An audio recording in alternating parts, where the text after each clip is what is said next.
Hola amado, Dios te bendiga, buen día. Qué bueno saludarte en este momento. Deseo grandes bendiciones para tu vida. Hoy quiero invitarte a estudiar la palabra del Señor. Nos corresponde leer el capítulo número 3 del libro del profeta Daniel. En este capítulo aparece una historia maravillosa que nos enseña sobre la confianza. Se menciona a Sadrach, Mesach y Abednego, quienes se niegan a adorar la estatua de oro que el rey Nabucodonosor ha levantado. Este pasaje nos enseña sobre la fidelidad y la confianza en Dios, incluso en medio de la adversidad y el peligro, incluso en medio de la muerte. La aplicación práctica de este pasaje es mantener nuestra fe inquebrantable, incluso cuando enfrentamos situaciones difíciles o enfrentamos la presión de conformarnos con lo que el mundo nos dicta. Nos invita a confiar en que Dios está con nosotros en todo momento y que Él puede librarnos de cualquier situación.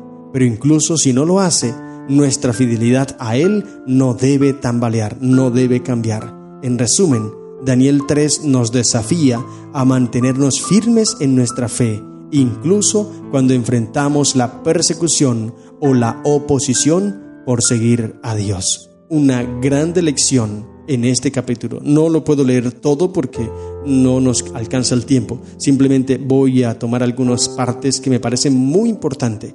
Pero este capítulo, hermano, está escrito para que tú y yo cobremos valor, cobremos confianza, cobremos fe en Dios y seamos fieles a su palabra. Dice la Biblia, Daniel 3, el rey Nabucodonosor hizo una estatua de oro cuya altura era de 60 codos y su anchura de 6 codos. La levantó en el campo de Dura, en la provincia de Babilonia. No se sabe con exactitud, con certeza, por qué Daniel no aparece en este relato. Solamente son mencionados sus 3 amigos, pero Daniel no se menciona. ¿Dónde estaba? Algunos piensan que Daniel estaba enfermo quizá, otros piensan que tal vez Nabucodonosor siente vergüenza porque acaba de recibir una interpretación del sueño que él tuvo, donde se le representa que él es la cabeza de oro, pero que no va a ser eterno, sino que ese reino va a terminar y luego viene otro y otro y otro y otro. Entonces, al Nabucodonosor crear esta estatua de oro, toda de oro, él lo que está dando a entender es: el sueño que me presentaron, el sueño que se me vio no tiene realidad, porque mi reino va a ser eterno. Y mira que construye una estatua toda de oro, así como la que él vio, pero no por metales, sino ahora toda de oro, indicando así que su reino sería eterno. Esto sería una violación directa a la orden que recibe de Dios, a la visión, al mensaje que recibe de Dios. Por tal motivo, algunos comentadores dicen que por esta causa él siente vergüenza al hacer esta fiesta ante Daniel, y por eso envía a Daniel a otro lugar a hacer una tarea por allá lejos, porque recuerda que Nabucodonosor sentía un gran aprecio y valor hacia Daniel. Esta puede ser una opción viable, pero también puede ser el hecho de que Daniel estaba enfermo. No sabemos con exactitud por qué no se menciona, simplemente son algunas suposiciones que se dan. Tampoco sabemos con exactitud la fecha en la cual sucedió esto del capítulo 3. Lo cierto es que sucedió y allí estaban los amigos de Daniel. Y el versículo 2 dice: y envió el rey Nabucodonosor a que reuniesen los sátrapas, los magistrados, los capitanes, oidores, tesoreros, consejeros, jueces y todos los gobernadores de las provincias, para que viniesen a la dedicación de la estatua que el rey Nabucodonosor había levantado. Y se reunieron todos, dice el texto bíblico. Y entonces ahora lanzan la orden. El pregonero del siglo 4 anunciaba en alta voz: mándese a vosotros, oh pueblos, naciones y lenguas, y al oír el son de la bocina, de la flauta, del tamboril, del arpa, del salterio, de la zampoña y de todo instrumento de música, os postréis y adoréis la estatua de oro que el rey Nabucodonosor ha levantado. Y cualquiera que no se postre y adore, inmediatamente será echado dentro de un horno de fuego ardiendo. Terrible, ahí estaba la prueba, ahí estaba el mensaje. Pero ahora había una decisión que tomar. Y estos varones que estaban allí, Sadrach, Mesach y Abednego, tomaron la decisión de ser fieles a Dios. Incluso cuando la prueba era inmensa, ellos fueron fieles a Dios. Querido hermano, mira, esta situación que se presenta aquí, hoy día la estamos viviendo también. El enemigo ha levantado una estatua inmensa. No sé cuál será tu estatua. Tal vez es un trabajo donde estás ganando buen dinero, pero te exigen ir a trabajar el sábado, pasar por encima de la ley de Dios, pisotear la ley de Dios el sábado. Y muchos adventistas, lamentablemente, muchos, pero en cantidades grandes, quebrantan la ley de Dios por no perder el trabajo, por no perder el sueldo y muchas cosas más. Mira estos hombres, a pesar que había una orden, a pesar que la orden era de matar a todos los que no obedecían la orden, sin embargo ellos la desobedecieron, porque para ellos era más importante Dios. Dice Mensajes Selectos, página 24 del año 1891. El sábado del cuarto mandamiento es invalidado por muchos que lo tratan como algo baladí, mientras que ensalzan el falso día de reposo, el hijo del papado. En lugar de las leyes de Dios son ensalzadas las leyes del hombre de pecado, leyes que serán recibidas y obedecidas como lo fue por los babilonios la maravillosa imagen de Nabucodonosor. Al levantar esa gran imagen, Nabucodonosor ordenó que debía recibir el homenaje universal de todos, tanto grandes como pequeños, encumbrados y humildes, ricos y pobres. Una orden. Y así como viene la prueba, viene la desobediencia o la obediencia a Dios. Tienes una prueba, pero no eres obligado a desobedecer a Dios. Simplemente está la prueba. Puede ser grande o puede ser pequeña, no importa cómo sea. Pero tu fidelidad no depende de la prueba o no depende de esto. Tu fidelidad depende de Dios, querido hermano. Estos varones, a pesar que la prueba era inmensa, pero ellos se mantuvieron fieles a Dios. No se dejaron remover, no se dejaron tambalear en su fe, sino que se mantuvieron firmes.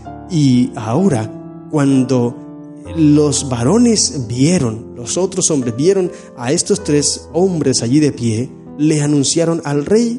Y el versículo 13 dice: Nabucodonosor dijo con ira y con enojo que le trajesen a estos personajes, y les lanza la orden a ellos. Allí con ira, imagínate el rey con ira, enojadísimo. Una prueba más grande todavía. Ya lo habían desafiado una vez, ahora otra vez. Pero es que este rey no se estaba metiendo contra ellos, se estaba metiendo contra Dios, porque estaba pasando y tirando por tierra la ley de Dios. Y ellos no podían permitir eso. No era que estuviesen siendo presunciosos, no, ellos eran fieles a Dios y obedecerían a Dios no importa la situación. Su obediencia estaría por encima de cualquier cosa, incluso por encima de la muerte. Y entonces, cuando el rey les anuncia otra vez acerca de que se postren y si no van a ser muertos, versículo 16, me llama mucho la atención esa respuesta.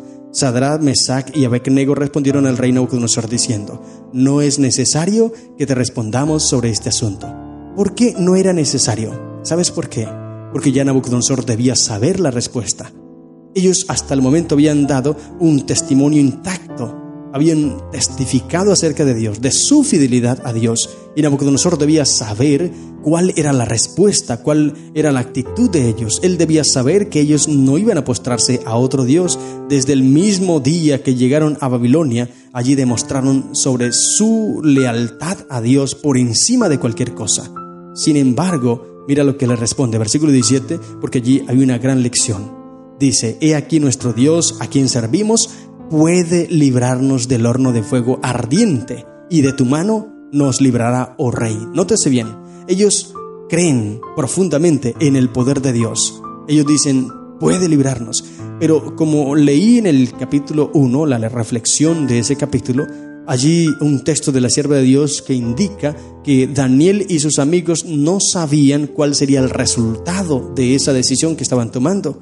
Así, igualmente aquí, ellos no sabrían cuál era el resultado, no sabrían si Dios los iba a librar del horno de fuego, no sabrían, pero confiaban en que Dios tenía el poder para librarlos. Y esto es algo importante, esto se llama confianza, fe en Dios, pero también es realismo. Allí yo le pongo esta palabra, realismo. Sabían que Dios tenía el poder para librarlos del horno, sí, pero no sabían si los iba a librar. No porque Dios no tuviera el poder, sino tal vez porque no era su voluntad en ese momento. Sin embargo, sea cual sea, ellos estaban dispuestos a ser fieles a Dios. Y lo manifiestan en el versículo 18. Mira lo que dice: y si no nos libra, o sea, nosotros sabemos que Dios nos va a librar, tiene el poder. Pero si no nos libra, de todas maneras confiamos en Él. No es porque Él no tenga el poder, es porque no quiere. Pero si no nos libra, sepas, oh rey, que no serviremos a tus dioses, ni tampoco adoraremos la estatua que has levantado.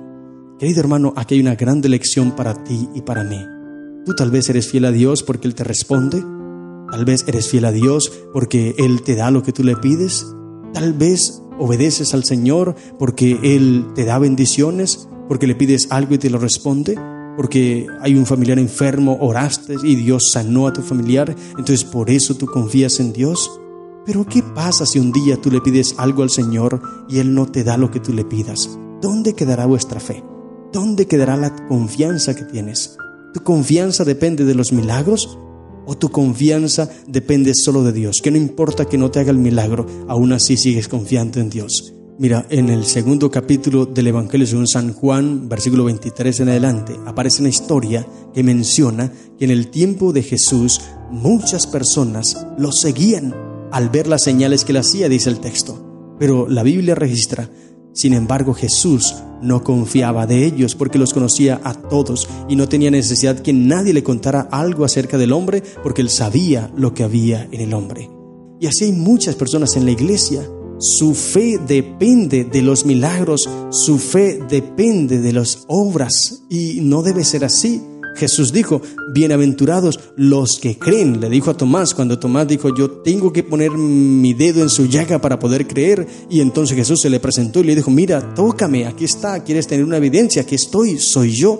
Pero le dice, bienaventurados los que creen sin haber visto. Le digo, ustedes creyeron porque me vieron, pues el que cree sin verme es bienaventurado. Entonces aquí estos hombres estaban creyendo en Jesús, estaban creyendo en Dios, confiaban en Dios a pesar que no sabían si Dios los iba a librar. Pero ellos tenían la certeza de que Dios tenía el poder para librarlos. Tal vez estoy hablando para alguien que tiene dificultades en su trabajo. En su trabajo le han exigido que vaya a trabajar el sábado y tú no sabes qué hacer. Y le has estado pidiendo al Señor que obre en el corazón de tu jefe para que ablande y entonces pueda darte libertad en el sábado.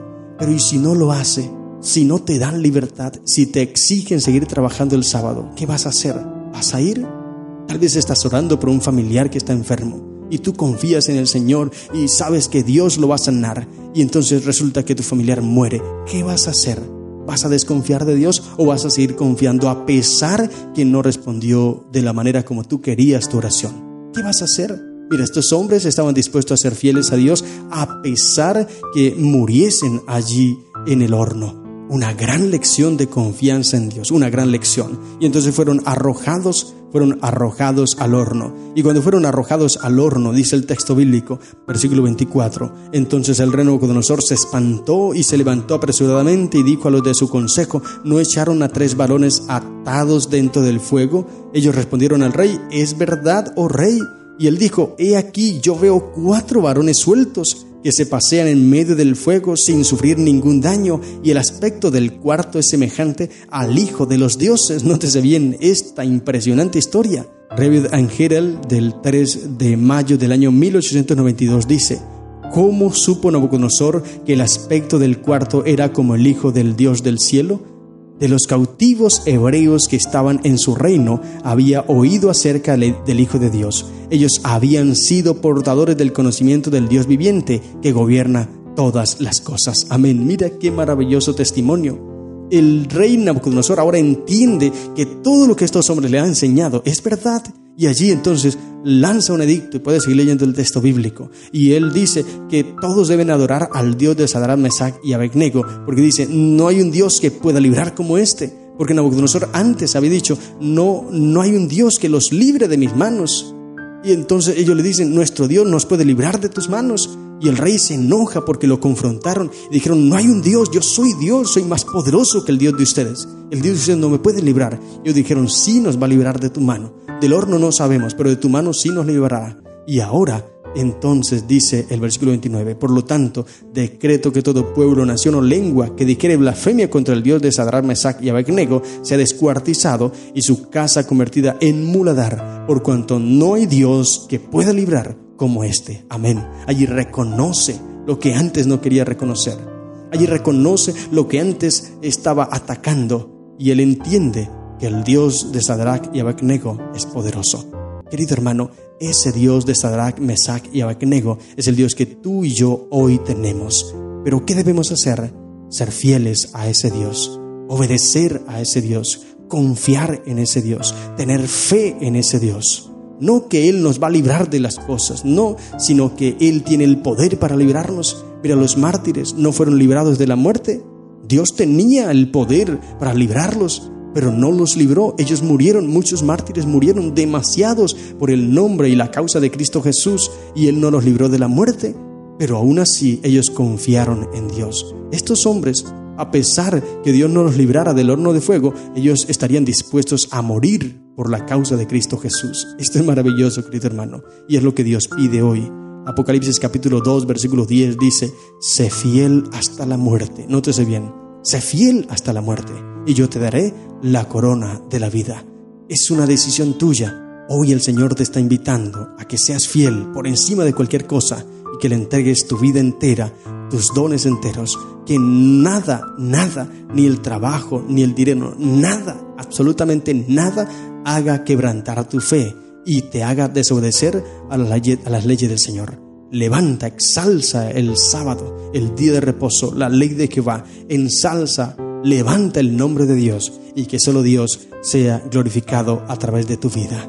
Estas son las lecciones que encontramos en el capítulo 3 del libro de Daniel. Que el Señor te bendiga. ¡Feliz día!